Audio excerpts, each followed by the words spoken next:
So hello everyone and welcome to Filtering Out the Noise. In this webinar, kindly sponsored by Zymo Fertility, we will uncover the latest methods and best practices in conventional insemination and fertilization techniques. Our esteemed panel of experts will share invaluable insights and tips from the lab, providing a comprehensive understanding of the procedures involved. Topics will include reviewing cutting-edge techniques, behind-the-scenes access to state-of-the-art labs, and uncovering the latest research on the intricate molecular mechanisms that drive the basis of fertilization. I'm very excited to be co-hosting this evening with the multi-talented Neringa, who is a trainee embryologist, STEM ambassador, and scientific writer. Currently, she's completing the STP training program and training as an embryologist at Care Fertility in Bath. Thank you, Kimberly. Kimberly is a senior clinical embryologist and lab director at Fertility Center Hamburg, which was the first outpatient IVF center and is one of the largest IVF clinics in Germany. Now, allow me to introduce our panelists. Dr. McCaffrey is an active member of many national and international organizations, including ASRM, the Fertility Preservation Special Interest Group, ESHRI, American College of Embryology, and New York Metropolitan Embryology Society, and has served on the board of SARD.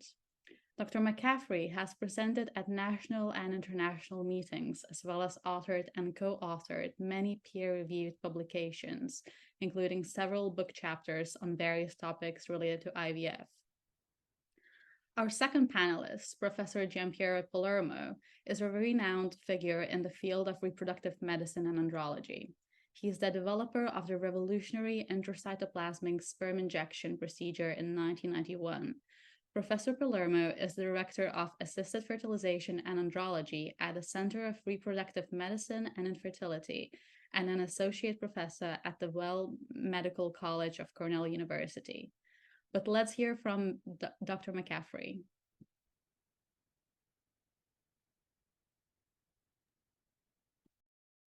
Thank you, Neringa. And thank you everyone for joining. Can you hear me okay?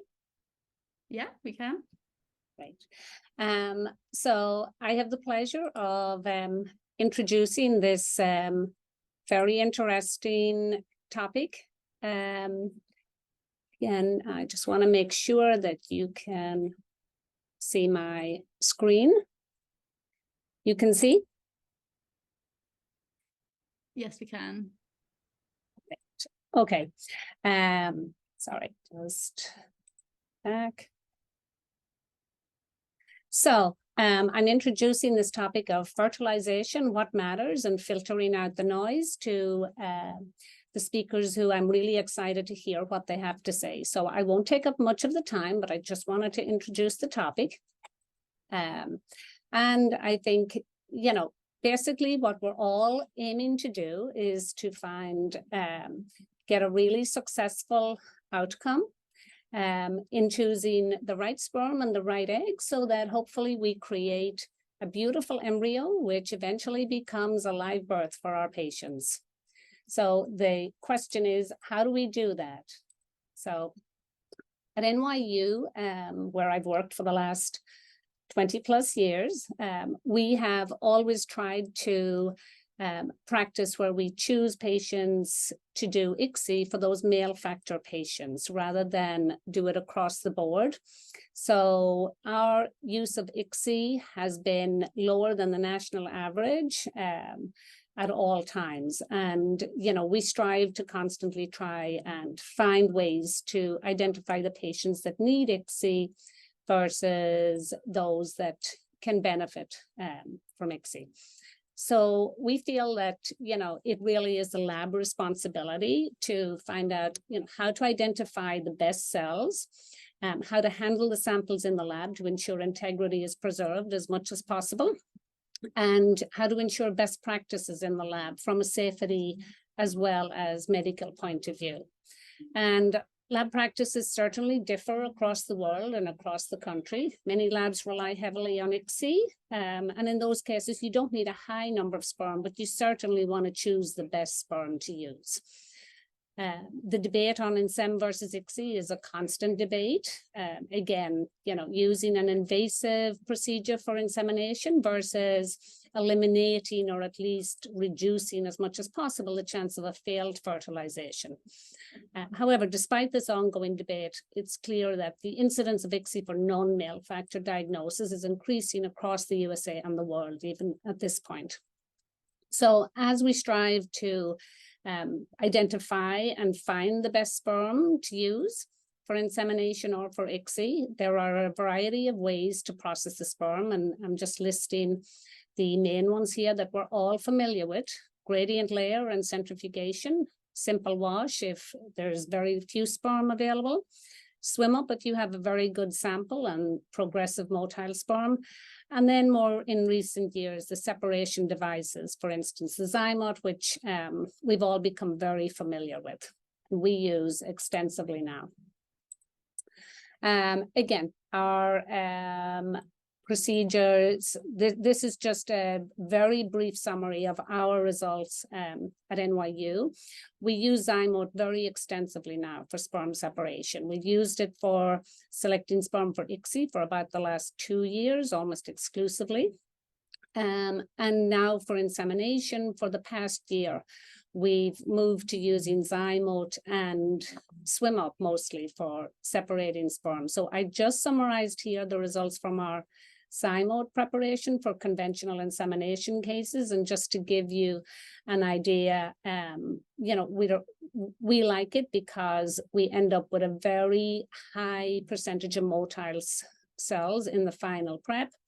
And when we've done insemination with the Zymot prep sperm, we certainly reach fertilization rates that are comparable with any other method of sperm prep as well.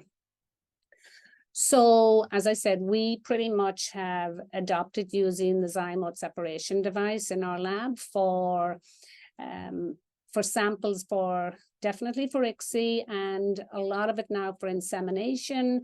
Of course, if the sample is a good sample and we can do swim up, then we also use swim up. But we like the Zymot separation device, and it's been very successful because, first of all, most importantly, after testing and the initial modification of the protocol in which the last wash was included in the process, we have data to show that it works. So that's the most important thing.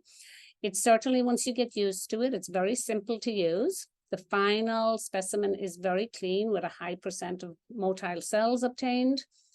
We find in a busy lab like ours, it saves time in the lab for processing, probably at least about 20 minutes per sample, which at the end of the day certainly adds up. It reduces centrifugation steps compared to a prep like gradient prep, less handling of the sample, and it streamlines procedures in our busy lab for sure.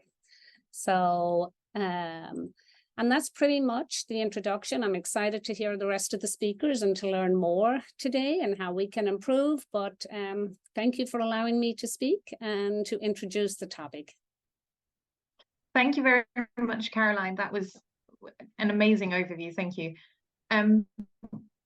To everyone, please, when you have questions, place them in the Q&A box, not in the chat. But seeing as I'm one of the moderators, I have the privilege of getting to ask the first question. So Caroline, when you decide on whether to do IVF or ICSI, does morphology play a role in that decision? No, actually, very, very little role. I mean, of course, if it's a sample that's grossly abnormal and has, missing like an acrosome, it certainly does play a role. But otherwise, if we have a good count and good motility, we don't worry about, the strict Kruger morphology or any of that. So no, pretty much in our lab, we don't take morphology into consideration. That's amazing. That's certainly something very, but new to think about. I think it's great that you're not placing such a big importance on morphology. So thank you very much for that. I'm sure we'll have lots of more questions later on, but for now I will introduce the next talk. The next talk that we will hear is recorded and it will set the scene. It's given by Xavier Gonzalez, who is a senior clinical embryologist and laboratory manager at ARIA in London. Xavier is a lecturer for the postgraduate degrees in women's health, prenatal genetics, and fetal medicine at University College London too.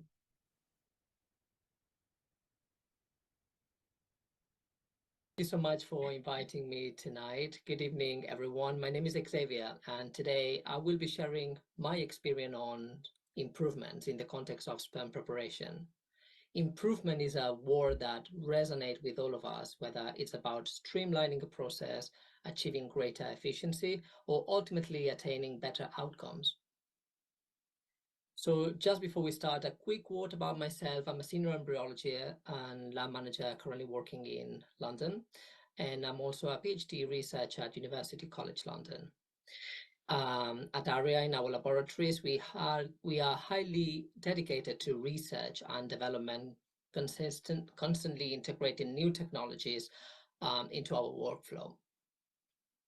We use AI for gamete and embryo selection. We are working on implementing time-lapse imaging to optimize non-invasive PGT, and we have experience with single sperm vitrification, which I believe will be something explored tonight by one of the other speakers.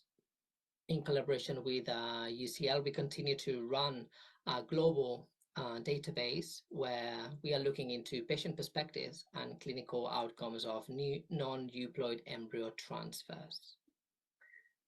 Now, most of us are familiar with the concept of semen analysis, and that a typical ejaculate could contain hundreds of millions of sperm cells. Unlike eggs, working with sperm offers an opportunity for us as embryologists to make a difference through preparation and selection methods. The challenge arises when we have multiple sperm with similar appearance, motility, shape, morphology. So it becomes a bit tricky to select those sperm. So how can we select the best sperm for successful fertilization and subsequent development? To understand the significance of sperm preparation, let's first consider very briefly what happens in vivo. So basically, sperm undergo rheotaxis, moving upwards from the vagina, which leaves some sperm behind, obviously, in the uterus. Thermotaxis and chemotaxis guide sperm towards the fallopian tubes, where only a few and ultimately one will reach the egg. So why do we need to prepare a sperm sample in the IVF lab? So sperm obtained immediately after ejaculation cannot fertilize eggs, and we must separate sperm from seminal plasma and induce processes of capacitation, hyperactivation, and membrane changes. So there's different concepts when we work with sperm in the lab. We can talk about preparation methods such as density gradient, swim up, microfluidics, MAX. And then once the sample gets prepared, we can select that sperm, and that could be by the means of ICSI, PICSI, or using AI as a guide. However, the problem is that we need to acknowledge some challenges. One of them would be the heterogeneity of the sample. Not all samples are the same, or similar sperm won't behave in the same manner. As well, thinking about the bigger picture, we need to include some analysis about the cost of those procedures and the evidence, and how much of that cost and evidence then gets passed on to the patient. And obviously, we need to protect those cells. So keeping damage to the lowest would be obviously the preference when we are preparing and selecting sperm. So when we started our work at ARIA, density gradient preparation was the standard practice for all of our samples. But after a while, we looked at optimizing the pathway, and that's when we considered microfluidic devices. We did what we call an FMEA analysis, which is basically some research into mapping the different steps and potential sources of errors. And we compared the density gradient preparation, the conventional method that most labs use nowadays, with the use of the Zyme, which is a device that I believe many of you might be familiar with. So when we looked into an ICSI sample preparation with density gradients. In our protocols, that was sort of put together into 6 steps, which got reduced to 2 basically when we were looking into the macrofluidic device. And when we were looking into how many things could potentially go wrong, we saw that once we introduced the Zymod, 40% of those points of failure, of those potential mistakes, were eliminated, which is great. So ultimately, we were doing the same thing with less steps and less risk. But ultimately, how these change in practice that we wanted to do will translate into differential outcome for the patient.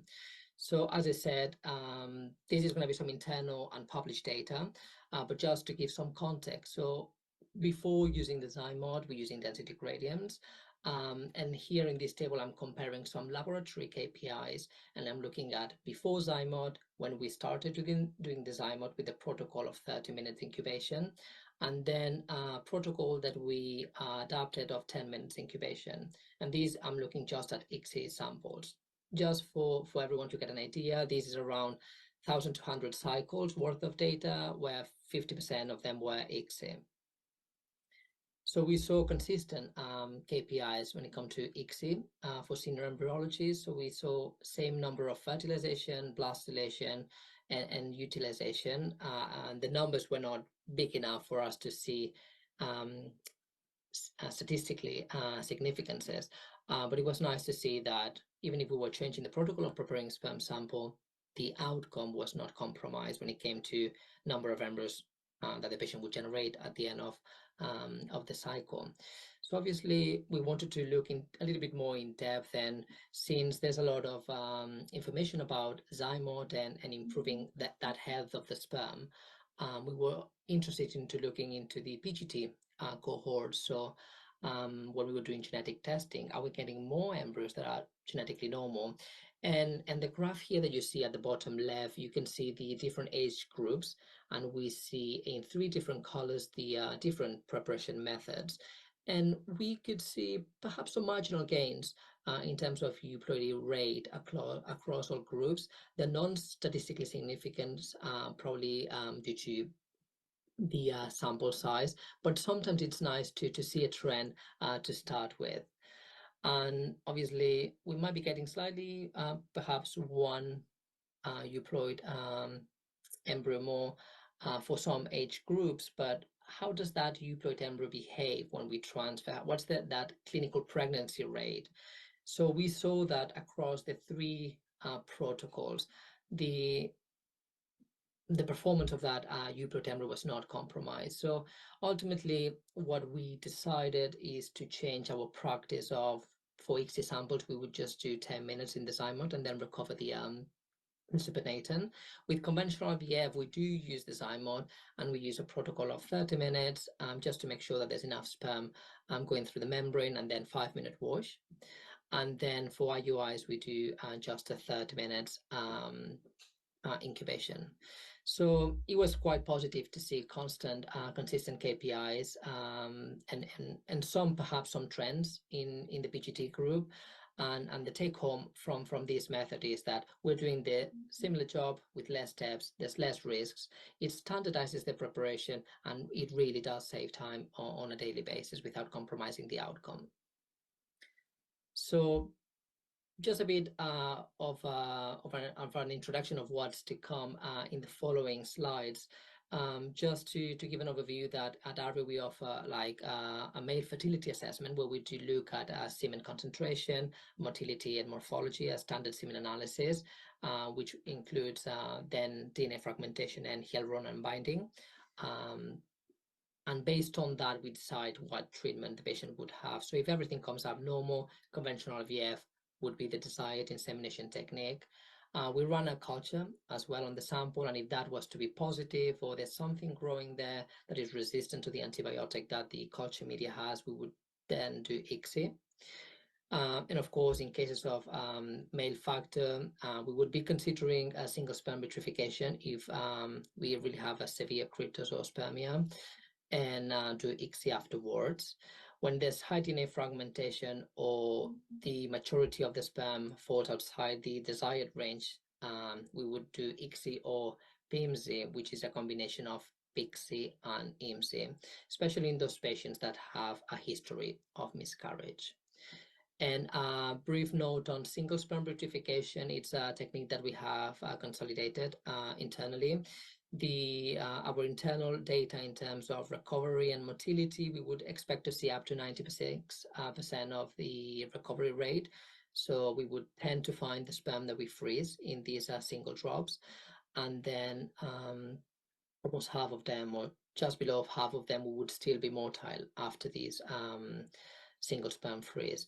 And of course, this sperm is extremely precious, so we have built-in polarized system in our microscope. So that's the desired method of ICSI. We would do spindle location ICSI just to maximize the chances for this couple. And now talking a little bit more about that ICSI and PIMSI. So at ARIA, we use AI when we do ICSIs, not as a selection method, but it's just to have a constant, I would say, second opinion live. So it does improve the consistency of our KPIs. And we've seen for junior members of the teams a reduced learning curve when it comes to for them to get trained on hunting good sperm.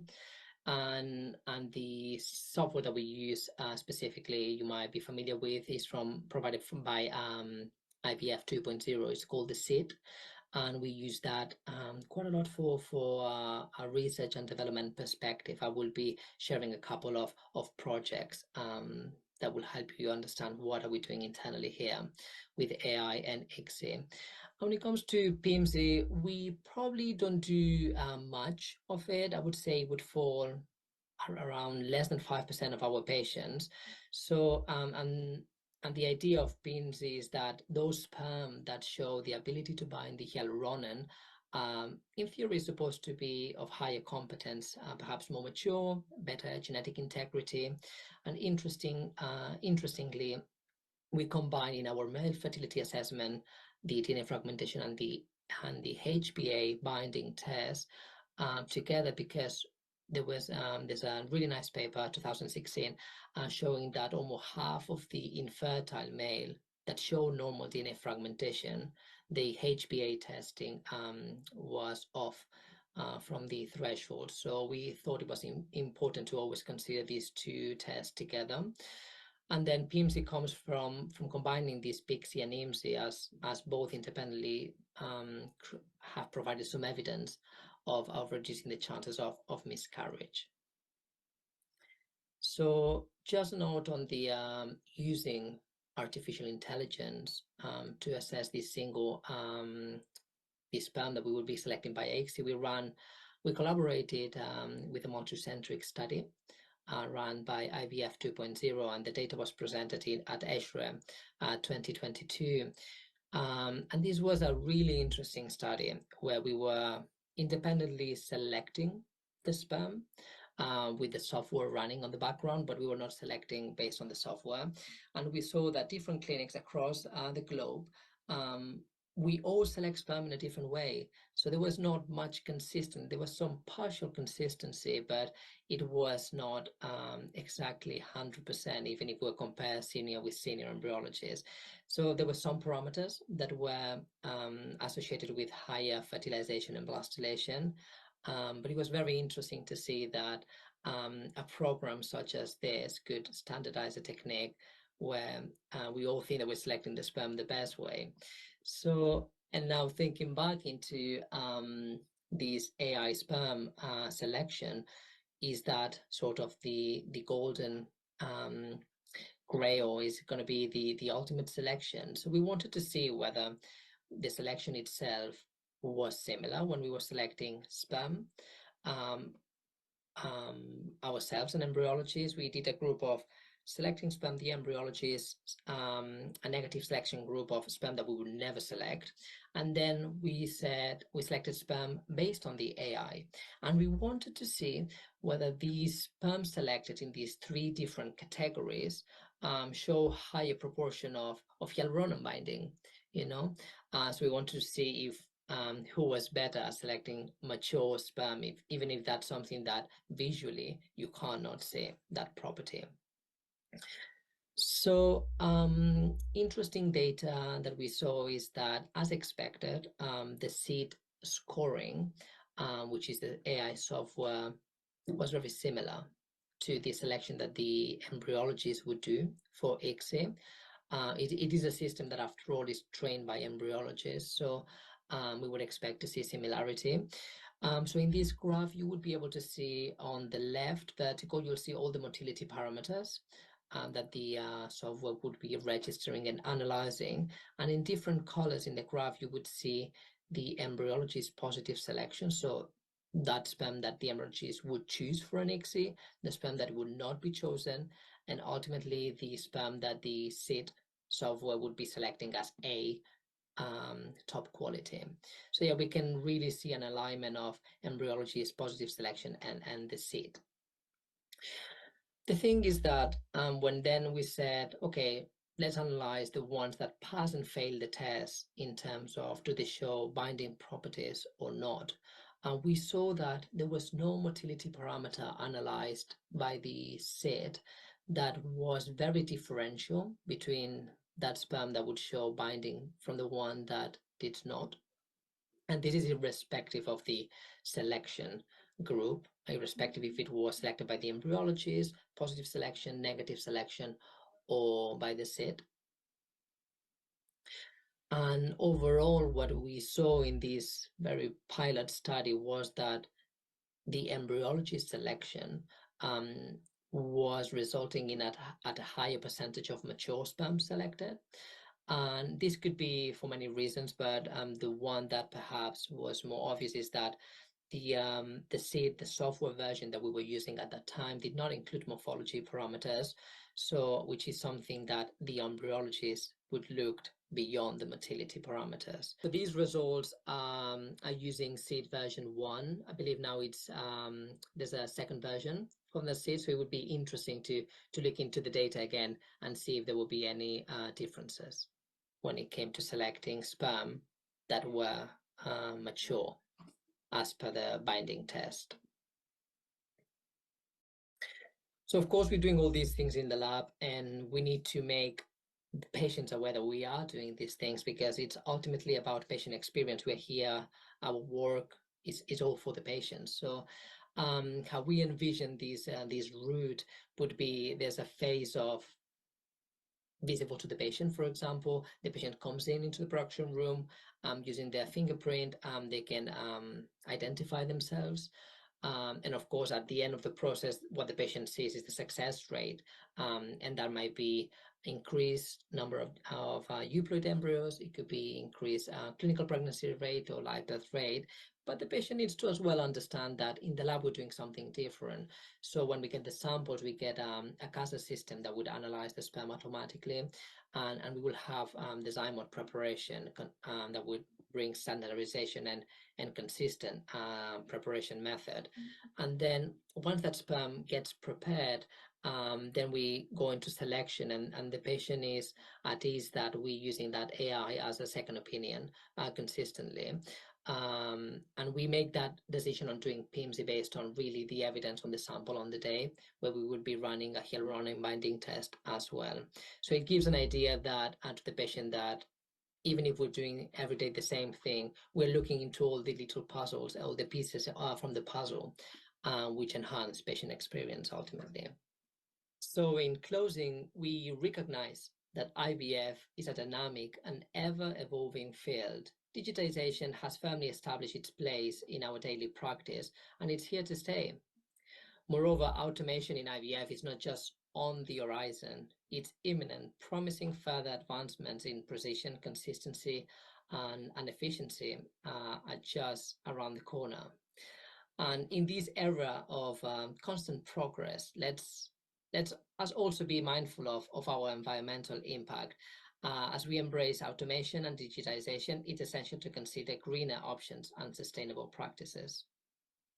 And of course, we are scientists, we need to improve what we do every day. So we always need to embrace change, but never losing focus on that main goal that brings us all together, which is helping our patients.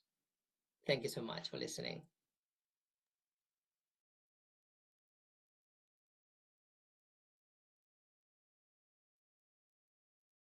Now, our next speaker, Chaya Rothschild, began working in ART laboratory in 2015 and joined Maze Men's Health in 2019 to oversee the implementation of extended sperm search and microfreeze procedure. She and her team collaborate with 30 IVF centers throughout the US and Europe to use their unique experience to address severe cases of male factor infertility.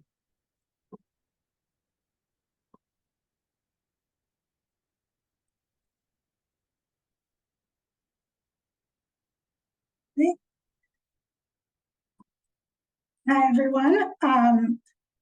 If I had known that Xavier was going to set me up so well, I could have skipped the first few slides I have for you here. As Neringa just mentioned, I've spent the last few years working in a urology-based andrology lab. So I really spend my time looking at the bad sperm, the terrible cases that that are my favorite topic to talk about, but most other embryologists' least favorite topic. My department was developed to really address the issue of presumed azoospermia. So these are the patients where when you do your standard semen analysis, even when you're spinning down into a pellet, you're seeing 0 sperm. Some of these patients are going to go on to genuinely have 0 sperm, even with everything that we have available to us, including surgical sperm extractions. And for others, I was very excited to see this in the draft of the WHO 6th edition, where we are starting to see people realizing that there is a possibility of undetected sperm, even when we do a semen analysis with centrifugation. So we use the extended search protocol that's laid out in this paper, where we take that semen sample and use mini bilayer gradients to spin it down into our final preparation is a 100 to 200 microliter sample. And we take that sample and divide it into 5 microliter droplets in a 100 millimeter dish. So we flatten out the droplets, cover them with oil, and then search each droplet systematically so that if we can find small numbers of sperm, we can isolate them with our ICSI needle and collect them into small collection droplets. The same research group then developed the Sperm VD, which Xavier actually had a better picture of in his slides. So this is a sperm vitrification device. We load it with 1 microliter droplets of a 1-to-1 mixture of sperm wash and sperm freeze. And then we place the small numbers of motile sperm that we collected into these droplets with an ICSI needle. The whole device goes into a 2 ml sperm cryovial and gets plunged directly into liquid nitrogen. So this works really well for what it was designed for, which is the virtually azoospermic patients. And what we found was very quickly we were getting people coming to us or referred to us that had higher sperm counts. And by higher, I mean that I had to look very hard to find a picture in my microscope camera that had more than 1 sperm in the same field for this. So these are your 1,000 counts, 10,000 counts, 100,000. So these patients are still very much in that realm of we're concerned that we might not have enough sperm for ICSI. And yet we know that standard banking doesn't work well with such low counts. So until AI takes my place, the problem we had is that there's just a physical limit to how many sperm I can freeze at one time. So, you know, I can count them out one by one, but there was a certain amount of selection that's happening on my end that I really didn't want to be doing. My goal is to get as many sperm as possible into your ICSI dish, so that you can do the selecting on the other end. I spoke with the lab that developed the sperm VDs, and their suggestion was, with counts like this, maybe we can take that little pellet and freeze droplets of the suspension without isolating the individual sperm. And I didn't love that, because I really wanted a scenario where you can have some degree of presuming viability on the other end, because I only freeze motile sperm. So we know that 100% of the sperm that are frozen were viable before we froze them. And you're also gonna bring over all this debris that you see in this image here as well, if you're freezing the pellet. So that's when we started looking at Zymo. And my thought process with that was, if we have a way to take this, these very low counts, and cohort just the progressively motile sperm in the samples, then, number one, that's all you need, right? You don't want me bringing over twitching sperm if we have progressive. You don't want dead sperm, you don't want the debris. They also have their data about decreased DNA fragmentation in the final preps that was very intriguing as to maybe it can be beneficial with this particular patient population. So I reached out to Zymo and we said, how low can you go? And they said, well, we don't really know. So we took all the cases that came into our lab where we saw a minimum of 1 motile sperm in the raw sample, and a maximum of 1 million. So most of these samples have a maximum of 1 million concentration altogether. There's, I think, number 4 and number 27 here, a maximum of 1 million motile sperm. So none of these look like great samples when you look at them from the beginning. The only other criteria that we had was a minimum of a 1 ml semen sample, so that we put 850 in the Zymo and still had something to wash with the density gradient, just in case. And the decision as to which sample we used on the other end was really a matter of just comparing them side by side and seeing which one looked better. So the short answer here is that we got sperm for every single one of these. The first little group here, these are samples we were able to take right out of the Zymo and use them straight.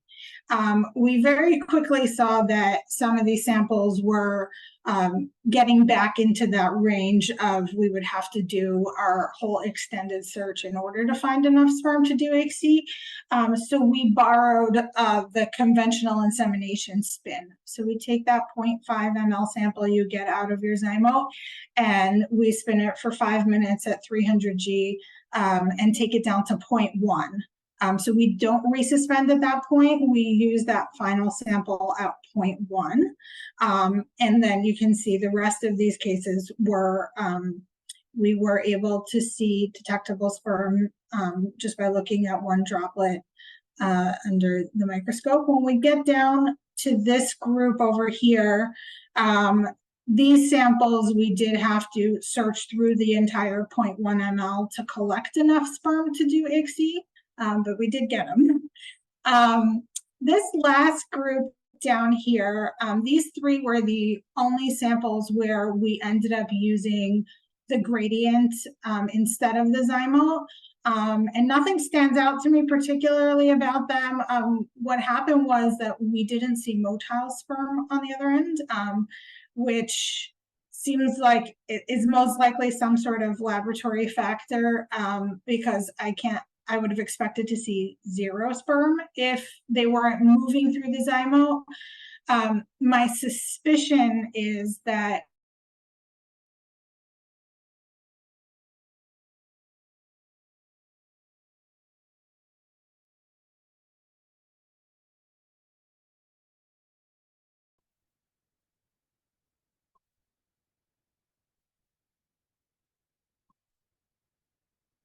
not sure where I got lost. Here we go. Into your presentation.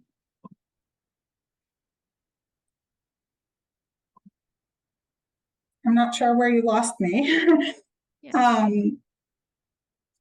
So this last group here, we did not see motility, but we did see sperm come through the zygote.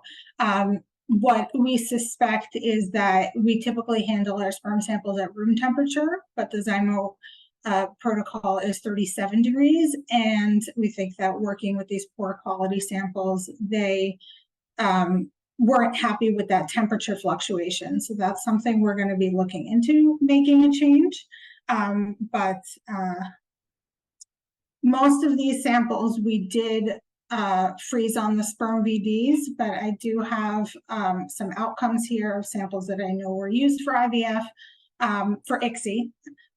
3 of them were used fresh, and the rest of them were frozen first. And then these are some outcomes that we have. So I'm not sure that I can say that we moved the needle yet in terms of better outcomes for the patients, but it definitely dramatically improved the ease of getting sperm from the raw sample for these patients into the ICSI dish. I have a really great side-by-side here that I love. This is on the left is the gradient prep for the sample, and the right here is the zygote prep straight out of the zygote. Now, I think I'm just about out of time. I wanted to close with showing you the last scenario where we use single sperm freezing. I almost forget to start this video because nothing changes when I do that. So these are the samples with the undetectable motility.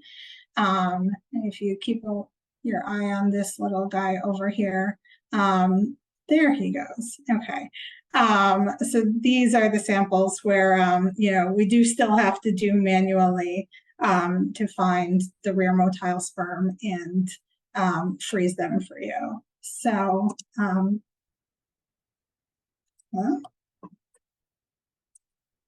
happy hunting, everyone. I look forward to taking your questions.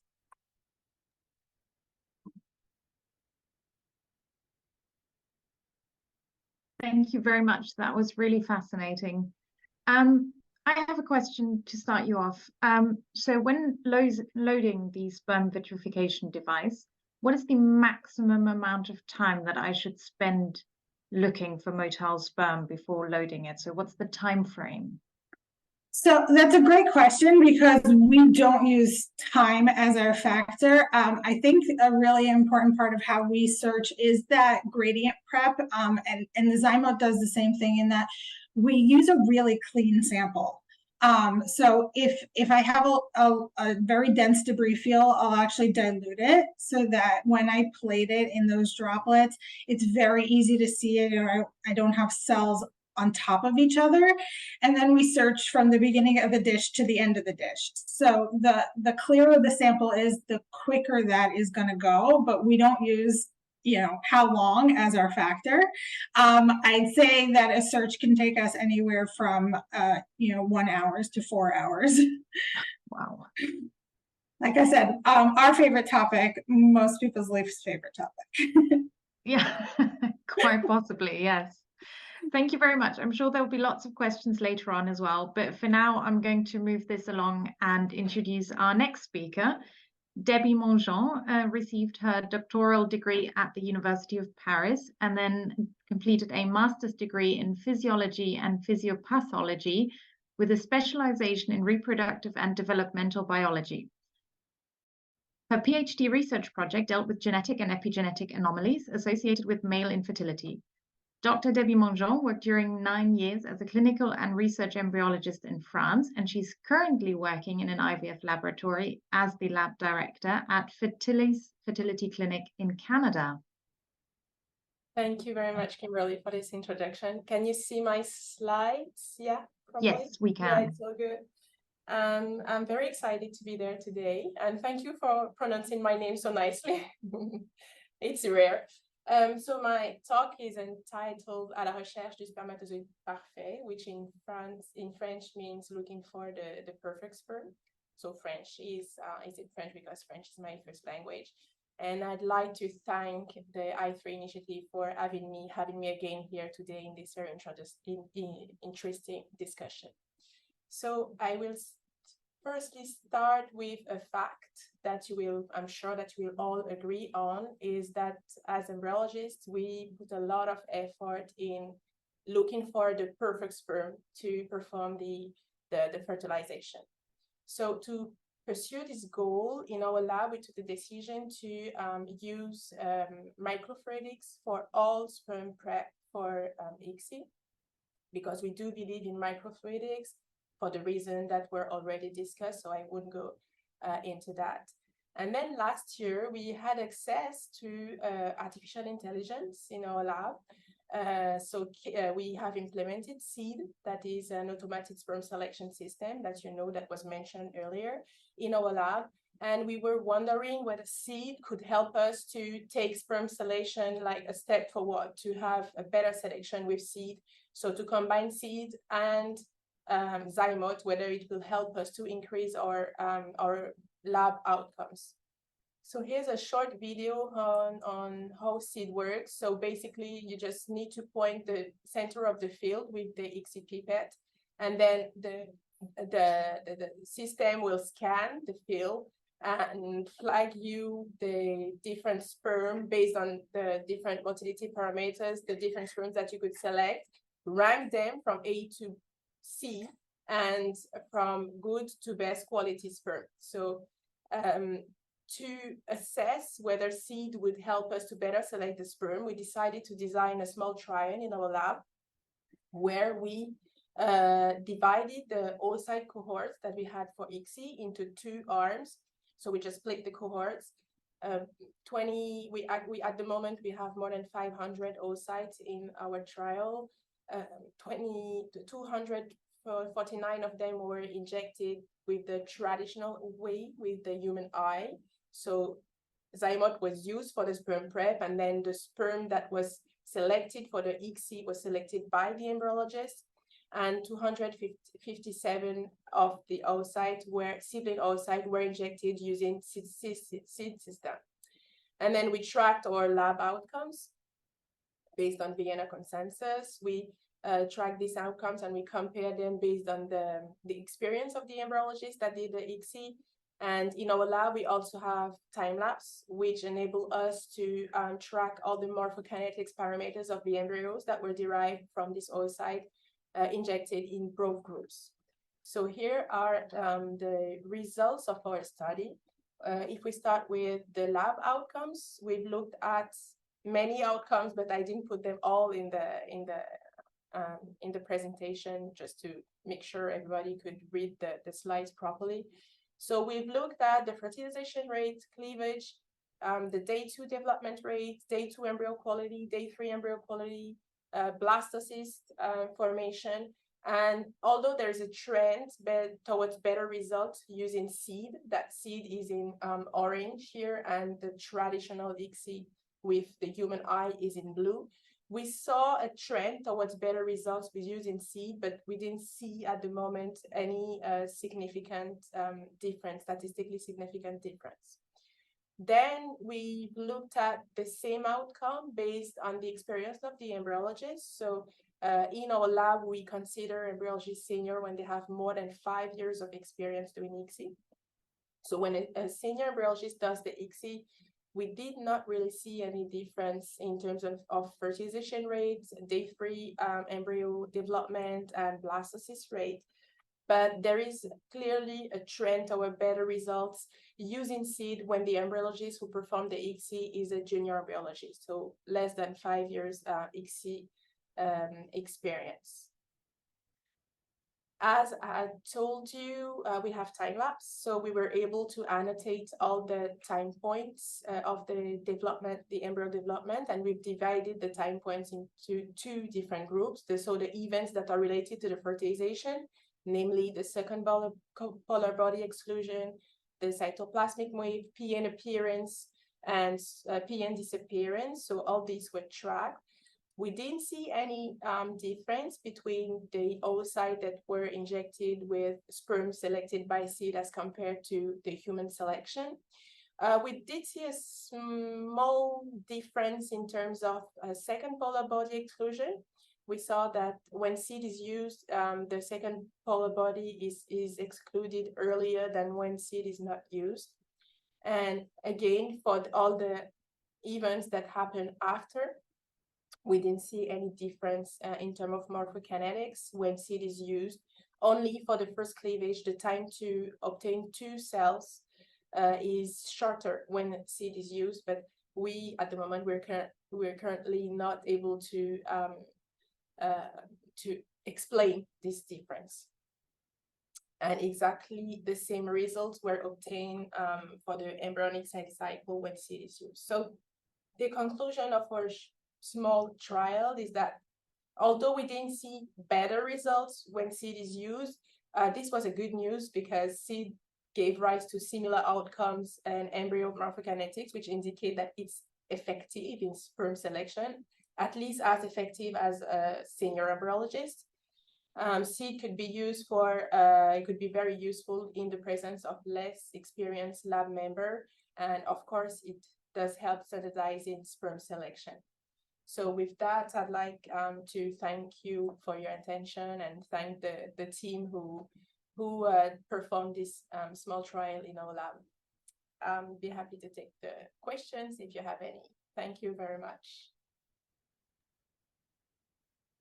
Thank you so much, Dr. Montjean, for the talk. I have one question. In your lab, what are the cutoffs for using Zymote for ICSI, IVF, and IUI, for example? As for ICSI, we use Zymote on a daily basis for ICSI. Every time we would see a motile sperm on the macula, we go for the Zymote. We'll try our best to use the Zymote in every single case.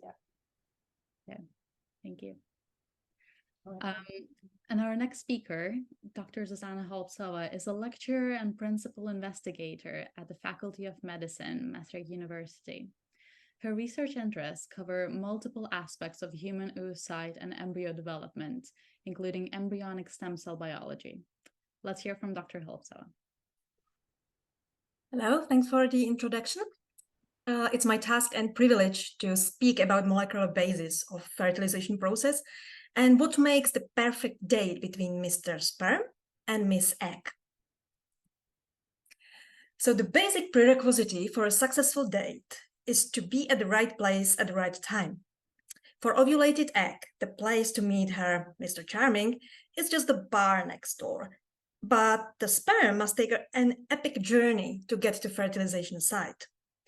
Passing through female reproductive tract, it has to overcome mechanical, chemical, and immunological barriers. So only the best individuals would survive this big sperm race and reach the fertilization site. Good manners dictate that ladies should be waited for.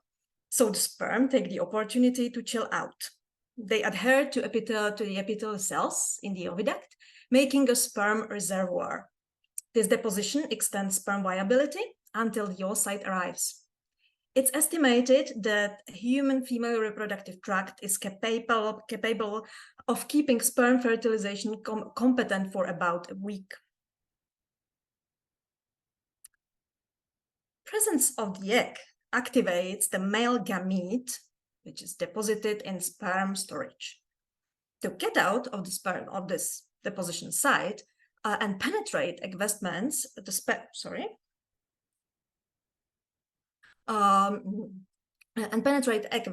sperm motility pattern shifts from rotational flagellar movement to intense asymmetric beating.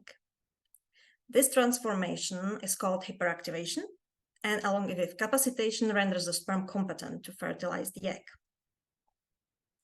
The change from basal to hyperactivated motility is triggered by a rapid rise of intracellular calcium, resulting from an influx of calcium across the sperm plasma membrane. Calcium serves as a second messenger in cell signaling and directly enhances dynamics of cytoskeleton components in sperm flagellum.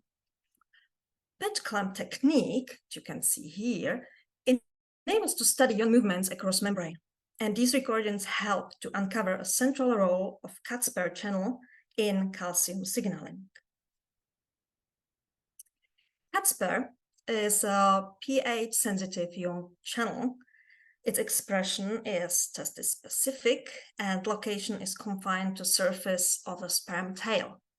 Genetic evidence shows that the function of Cat-Sperm channel protein is indispensable for male fertility because knockout mice are sterile despite having normal sperm count and morphology.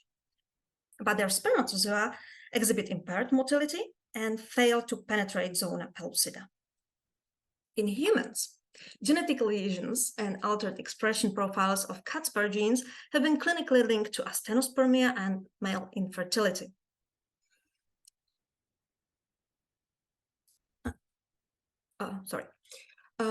Opening of this multi-protein complex allows rapid calcium influx and rise of intracellular calcium, leading to sperm hyperactivation.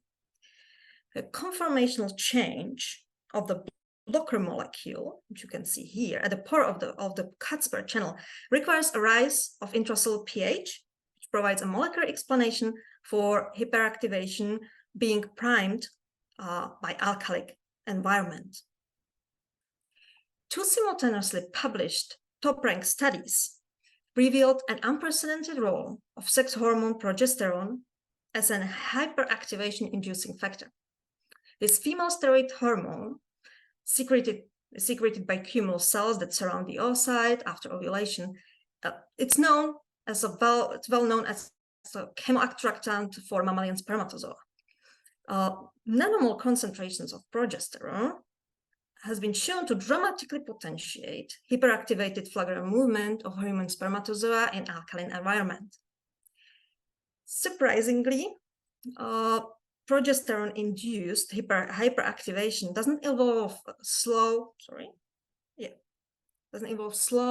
canonical pathway typical for steroid hormones, which bind to nuclear receptor and alter gene expression. That would be a very long task. This study, published in 2016, showed that action of progesterone is non-genomic. It's not based on the nuclear receptor. It's on Cat-Sperm. It's mediated by this molecule called alpha-beta hydrolase domain containing protein, which after progesterone binding hydrolyzes this substance called which is endocannabinoid called 2-arachidonyl glycerol, and this compound is normally it's highly enriched in the sperm membrane. And after this action, after the hydrolysis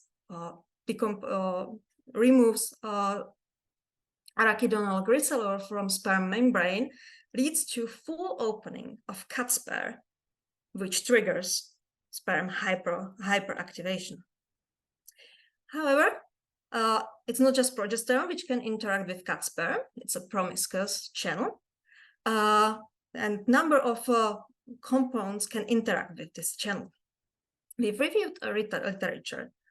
Sorry, this is moving. Yeah, we reviewed literature and found that both testosterone and hydrocortisone, the steroid hormones, at physiological concentrations are capable to replace progesterone from its binding site on the hydrolase molecule, and so sort of act as antagonists of progesterone on this receptor, which could explain why elevated levels of these steroid hormones are adversely negatively affecting female fertility. The predominant expression of Cat-Sperm on sperms makes it very attractive substrate target for modulation of male fertility. Plant triterpenoids, triterpenoid lupel was identified as a potent inhibitor of hyperactivation in incapacitated spermatozoa. It's again competing progesterone from its binding site. Importantly, a range of structurally diverse molecules belonging to environmental pollutants, endocrine disruptors, odorants, and other harmful chemicals can also interact with cat sperm and possibly desensitize this channel to progesterone action. So in fact, interfere with its function and impair its functional competence. Research of fertilization in humans is hindered by many legal and ethical restrictions, but time-lapse microscopy provides opportunity to monitor interaction of human gametes used for fertility treatment. Here we could see how spermatozoa draws through the matrix of zona pellucida and gets in physical contact with the egg. After reaching perivitellin space, the spermatozoa adhere to membrane protrusions known as microvilli, as you can see here, which are densely covering the surface of the oocyte. The initial approach is followed by steps of molecular recognition, membrane tethering, and finally fusion of plasma membrane. The molecular mechanisms, as I said, investigating fertilization in humans is very problematic. So we take advantage of very popular mouse model. So this molecular complex dialogue has been investigated in mice. So far, from that, there were a great number of genes implicated in the process of fertilization, but only a few of them have been proven essential for fertilization in mouse model, which means that mice in which the gene was depleting show a sex-specific defect of fertilization, despite having normal mating behavior, gamete number, and morphology. So they are basically sterile. That's the basic requirement for gene to be proven essential in the process. The first gene which was shown to be essential for gamete interaction is CD9. It's a membrane protein localized on the oolemma at the area of microvilli, and it's required for normal microvilli morphology and distribution. It's interesting that CD9 containing vesicles can not only rescue eggs which lack CD9, but they can also transport the part of CD9 positive membrane to sperm membrane before fertilization, which means that it's not only a rearrangement of oolemma, but also sperm membrane, which is required for steps of fertilization or gamete interaction.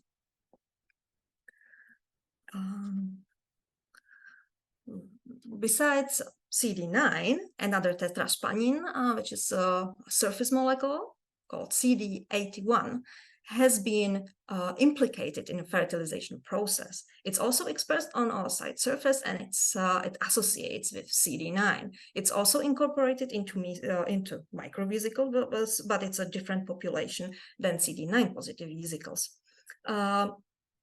And its depletion inhibits gamete fusion in vitro, but the mice deficient phenotype is not sterile, but just subfertile, but can be rescued by CD9, which suggests that there might be a synergic effect between CD9 and CD81. So it's assumed that CD81 together with CD9 contributes to arrangement of oolemma architecture and also sperm membrane rearrangement in preparation for for gamete adhesion and or fusion. The first identified sperm antigen involved in fertilization process was isomo-1. It's named after Japanese shrine of marriage. It's expressed on inner acrosomal membrane, and thus it's undetectable on the surface of freshly ejaculated spermatozoa. But at the time of acrosome reaction, isomer becomes exposed and diffuses from acrosomal cap to equatorial region where the sperm of the sperm head, where the gamete fusion is initiated. Both isomer 1 and CD9 are enriched in adhesion area, so the expectation was that these might be interacting factors. But binding assay showed that there is no physical interaction between the two molecules. So what's that receptor for isomer on X surface? This receptor was identified in 2014, and it got the name Juno after ancient Roman goddess of marriage and childbirth. So Juno is a isomer complementary receptor. Juno deficient cells do not fuse with spermatozoa. Interestingly, ectopic expression of fluorescently tagged Juno and isomer is capable to induce very firm adhesion. You will see that these cells which were transfected with these two proteins, Juno is in red and isomer is in green, they are really firmly tethered, but they do not unite, meaning that these two proteins, they do bind, they pair, but they lack fusogenic activity. They are not, there must be another factor involved in fusion. So this led the researchers to propose a model in which isomer and Juno binds, and this binding induces accumulation of CD9 and possibly also CD81 and possibly other factors at adhesion site, and thus promoting clustering of other membrane proteins, basically cell fusion machinery, which then helps to merge membranes of the two gametes. In recent years, the introduction of CRISPR technology and also other gene targeting experiments revealed other sperm expressed proteins which are involved in fertilization process, because the mutations and or depletion causes failure of gamete fusion. But their precise role in molecular recognition is still unclear. Very recently was this paper came out where researcher used, instead of investigating fertilization itself, they used a decoy bead with proteins, with protein ligands, which was mimicking the egg, and they were assessing sperm binding. And using this approach, they were able to identify a protein which they called Maya, after a Roman or ancient Roman nymph, which was related to Juno. Maya is a protein which is expressed on oolemma of unfertilized human oocytes in close association with Juno. And here you can see also electron microscopy showing that they really they not colocalize, but they have the very close association. Transgene expression of co-expression of Maya and Juno led the sperm binding to primary cultured cells. So these cells, not the egg, just primary cell, when it was expressing these two molecules, was capable to bind and internalize sperm head, which means it shows Maya's place in fusion machinery. The researchers proposed this model in which isomer first binds to Juno, which causes initial adhesion. Then dimerization of isomer causes conformational change, flipping of Juno, which later leads to Juno shedding as a part of polyspermic block mechanism. And the emptied pocket in isomer structure is then filled with Maya, which by conformational change is capable to really tether the neighboring membranes, but still we lack the fusogen. So we got now more complete picture of multiple factors which are involved in the process, but still what's that mysterious fusogen? Early this year, this study came out, which indicated that the fusogenic protein might be actually that old good isomer 1, that sperm expressed protein, which is initially binding to Juno. They showed that this protein has 2 domains. One of them is responsible for binding to Juno, and another one is capable to induce unilateral fusion of primary cells. Here you will see the 2 cells expressing this protein, and they are really fusing. So they proposed alternative but better model, more complete model, in which the fusogenic activity of isomer follows transient adhesion mediated by UNO and isomer. And later, probably the Maya replaces Juno, allowing very close tethering of membranes, which is a prerequisite for isomer-driven fusion. So from what I said, I think it's clear that not just like with human dating, there is no, this applies to gamete as well, there is no say-it-all chat-up line, just for gametes, just simple lock-key interaction, like just isomer and fusion happens.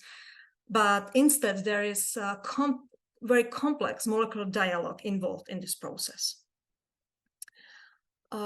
What happens if this process doesn't work, or if there might be some mutations of receptors, altered expression of either receptors or signaling pathway components, or there might be some interfering agents. So in that case, the date won't be perfect and won't result in successful fertilization.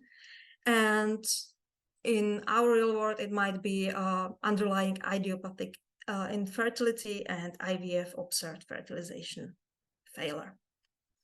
So why it's important to study these processes? I think better understanding of basics of human fertilization would lead to improved diagnostics and informed consulting, better improvement of gamete culture and in vitro fertilization conditions, better biomarkers for sperm selection, and possibly also for this knowledge could be generated by basic science, could be good for development of a new generation of short-acting non-hormonal contraception. For sake of time, I didn't cover topics like polyspermy block and egg activation, but if you are interested in the molecular basis of this process, check our publication from 2020. And thank you for your attention, and I'm happy to take your questions. Thank you very much, Zuzana, for a really interesting presentation. Thank you so much. The first question that I would like to ask you is what you mentioned about the CatSper channel. I find that really fascinating. Do you have an estimate on the amount of patients that could be affected by a non-functioning CatSper channel? I'm not sure how many, but definitely there are polymorphism and altered expression profiles linked to CatSper. But how many patients are actually affected?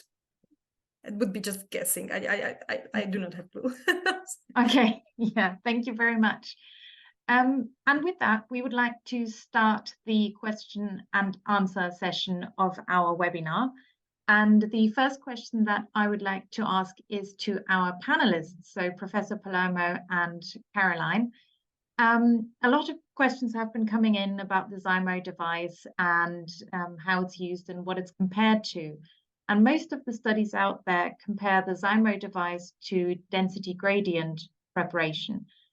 Have you compared the Zymo device and its results to SwimUp results? Should I answer, Gianpiero? So yes, please. We don't use SwimUp anymore as much in our center at all. So it's done very, very rarely because of the higher incidence of malfactor patient, of subtle malfactor, to say better. So we compared only with the density gradient we were using. I think for some people that have done this experience, the SWIMAP is comparable to the zymote, because if you have SWIMAP, you have outstanding sperm parameter. As everybody knows, when you use a SWIMAP, that's what you do, and you have a very high motility rate starting with. So you will be able to get sperm with high motility, high concentration of sperm with mostly motile with a lower DNA fragmentation rate, comparable to the zymote. Caroline, would you agree with that? Yes, I definitely would agree. We do use SwimUp when we have, a non-viscous sample with good counts and good motility, and it actually, it works very well as well. I think we use zymote now more for samples that we would have actually used isolate for in the past. They may not be, quite meeting the numbers for the SwimUp samples that we typically do. But they seem to work well on the zymote. So outcomes, I think it behaves very similarly to SwimUp samples. When you get the sample, I don't know that outcomes in terms of FERT or euploidy or anything would be better. We found them very comparable. It's just the samples that we choose whether to process them via SwimUp or zymote. We received another question from the audience that kind of ties up into this conversation. As you, Dr. McCaffrey, mentioned earlier, you said that morphology does not play a big part in the decision-making. And could you and Dr. Palermo comment on whether you consider grade of motility an important factor? So in other words, to what extent does the speed of motility matter in this decision-making? If I may, well, I want to kind of distinguish a little bit. When for us, very important, the morphology. The reason why indirectly the morphology is important, because you distinguish between a sperm parameter or spermatozoa. There are certain parameters, spermatozoa, that are functional. If you have an abnormal small acrosome, you will have a problem with fertilization. And that was the issue when standard IVF was the only thing known. There were, where I started in Belgium, and when I came to New York, the fertilization rate with this case was, there was the chance of fertilization failure about 40% of all the patients undergoing standard in vitro insemination. The problem was, although there was enough spermatozoa, was the morphology, but the morphology, according to Kruger, looking at the acrosome. So I think the morphology is important to that aspect. Why, of course, if you adopt ICSI, morphology is not important, motility is not important, the concentration is negligible. But anyway, so the parameter, the question was, the parameter related to what? The motility related to what?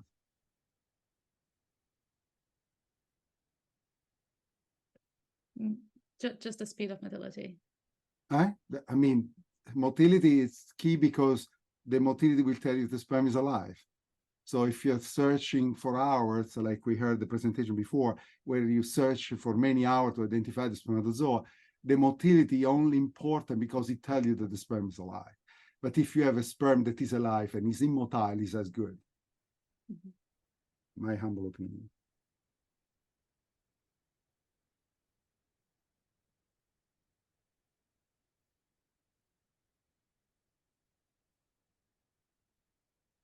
Yeah. I'll ask another question as well. Would you say that zymote could be used for frozen sperm? So, for example, donor sperm? It's a question for me? For everyone. For anybody? Yeah, I mean, if anybody want to take it. May I answer this question? Yeah. Yes, we use it actually for donor sperm. As long as we have motility, when we assess sperm motility and sperm count in the macula, we would use the zymote. So yeah, it's very efficient on frozen sperm. Can I follow up on that? So when you thaw the sperm, do you get rid of the cryoprotectant first, or do you put it straight into the zymote? You need to dilute a little bit the cryoprotectant, at least half. Yeah. Yeah. because it's going to stay there, I mean, in the device for half an hour. So better to dilute the cryoprotectant first. I think it may clog the pore too, I think, Yeah. because it's more viscous. Definitely. It's Yeah. advised by Simon. No, yeah, I don't know. We were the pilot, we did the pilot study with Zam before they even develop any criteria. So we've been using with frozen sperm, and it works well, as you mentioned, as long as there is motility. What we noticed, though, if we cryopreserve a sample processed by Zymote, so we get higher proportion of motile spermatozoa, so the survival rate, the post-storm motility is amazing. That's our finding in a small series. Okay. And would you recommend to only use that on the non-prepared semen sample that was frozen, or would you even use it on prepared semen sample that was frozen? What do you mean by prepared? Do you mean like Process? washed? You mean process? Yeah, processed. Washed? Yeah. Yeah, both. Both. Yeah. Okay. You mean, I but have the a whole question. idea is to use Zymote with less manipulation possible to avoid exposure to centrifugation, to reduce the exposure to the free radicals. So that's the idea of using Zymote. Yeah. Yeah, we have some patients who insist on having Zymo used on the sample, and every now and then we will say, well, it's already been processed and Oh, then I see. frozen, but they still insist on it. So Sure. yeah. I have a question for Chaya from Eloisa's Papayanis. Vitrification is still considered experimental by the latest World Health Organization guidance. Do you use vitrification for fertility preservation male patients as well? And if so, how good is the survivability during the test thaw cases? So I can tell you that we don't use it for normal samples. We use it for fertility preservation when they meet all the other criteria that we use it for. So if they are, cryptospermic or virtually isospermic, our scenario where we have very little sperm, we're worried that won't survive standard thawing.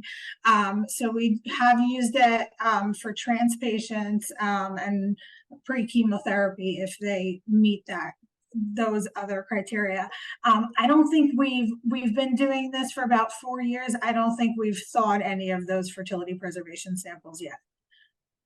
Okay, yeah, because you have a low number of sperm, you obviously wouldn't be able to do a test thaw, right? Right, we never do test thaws on these. Yeah, of course, that makes sense. I have another question for Debbie. When you use the AI selected sperm, so the SID sperm, do you have any data yet on birth outcomes? Actually, we do. Yeah. They are obviously birth around the world because we're not the only clinic using the SID system. So they birth already that were reported. For internal study, we're still collecting data about cumulative pregnancy, about the diploidy of the embryos, and we already have birth in each arm. So yeah, it works. Yeah, very good. And I would just move on to Zuzana, because you mentioned about male contraceptives and Catspur being a possible target for male contraceptives. Do you really think that can happen? And do you know of anything that's in the works? I'm aware of a company which was interested in Lupel, that triterpenoid, which could replace, compete out progesterone. But honestly speaking, I see this might be very problematic because the question is reliability. This contraception could be rare because there might be just one sperm which could escape this negative regulation, and then the customer would be very unhappy. So not sure. I'm not super optimistic in this, to be honest. Yeah, that's very true. I mean, you would have to disable lots of sperm and all of them in order for it to work. I'm much more optimistic or excited by research of that interaction between gametes, because that could be unisex contraception, theoretically. But yeah, at the moment we are just uncovering basics. So, and that's the prerequisite for pharmaceutical industry. So, but yeah, honestly speaking, I don't think this is gonna happen any soon. Or I wouldn't rely on it. I have another question for Zuzana. It's coming from David Morrell from UK. Is the hyperactivation a critical function for release of sperm from epithelia, like the oviduct, penetration of the cumulus mass, penetration of the zona, or all of these? Yes, exactly. Yeah. It's this change of movement is critical. It's that swimming, ordinary swimming basal motility wouldn't be sufficient to get through really viscous, dense environment. Detachment from the sperm reservoir, and getting through all cumulus, getting through zona. So yeah, it's critical function.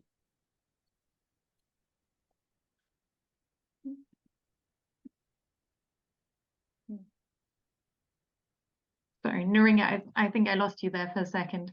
Sorry.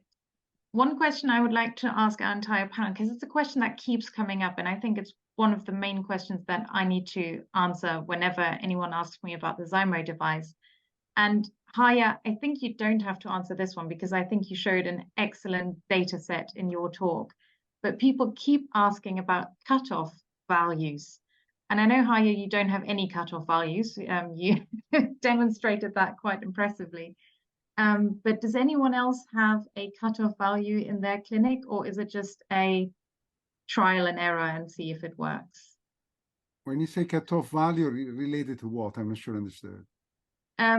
So for example, do you have a cutoff value? So when a patient comes in and let's say the patient only has a concentration of 0.1 million sperm and maybe 5% motility, do you from the start say no Zymo preparation for you, or do you say we'll give it a try?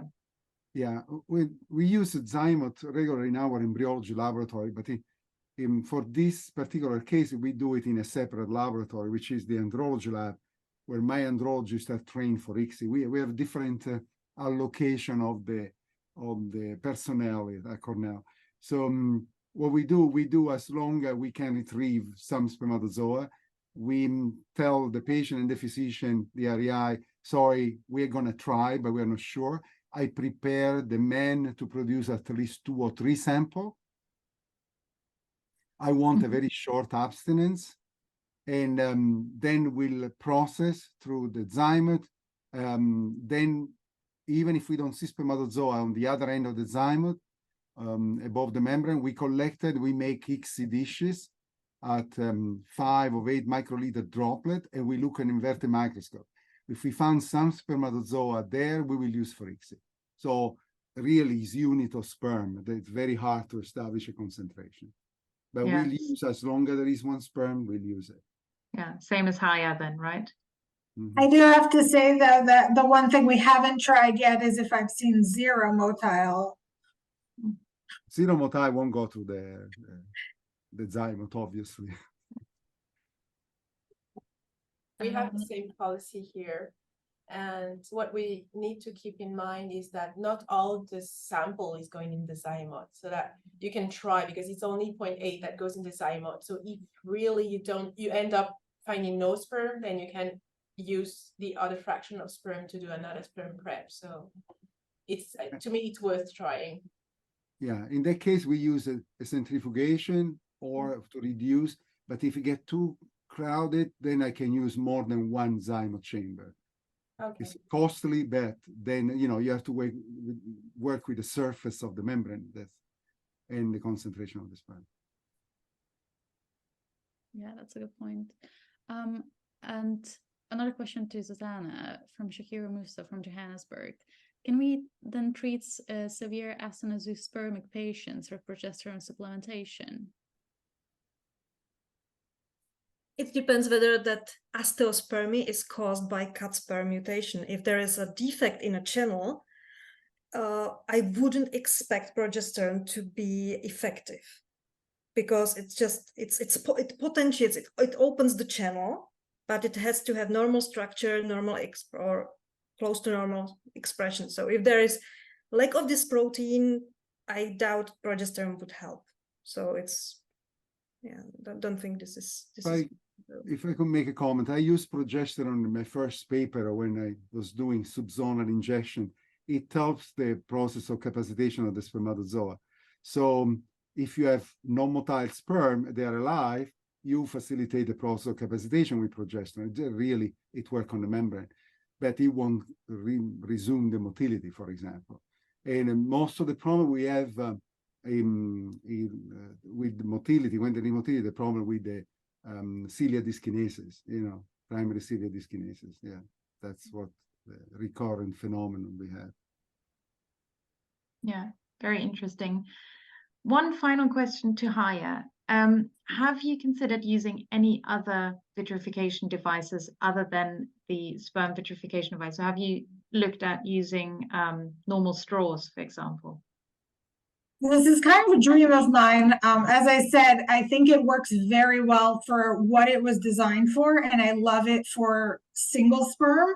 I wonder if for patients with those, 10,000 sperm counts that don't freeze well in a vial, but it's way more than I can freeze individually, if there's not some bridge method that we could be looking at. Yeah, that'd be really interesting. Definitely. Right. I would like to thank everyone who took part in this webinar. I do think we have had great presentations and great talks.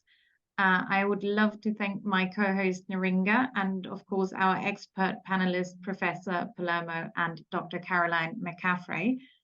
And obviously, I won't forget our team from I3. Thank you so much to the organizing committee, namely Jack Cohen, Peter Nagy, Mary Cervantes, Thomas Elliott, Fren Farley, Giles Palmer, and Violetta Sora. Thank you everyone so much. And this webinar was kindly sponsored by Zymoth Fertility. Thank you, Zymoth. If anyone wishes to support I3 or send interesting topics for future webinars, we would be really grateful. Our next session is on the 28th of November, and it's called Self-Control, and it's all about cell division and origins of genetic errors in human embryos. Hope to see you there. Thank you. Bye-bye. Bye-bye. Bye.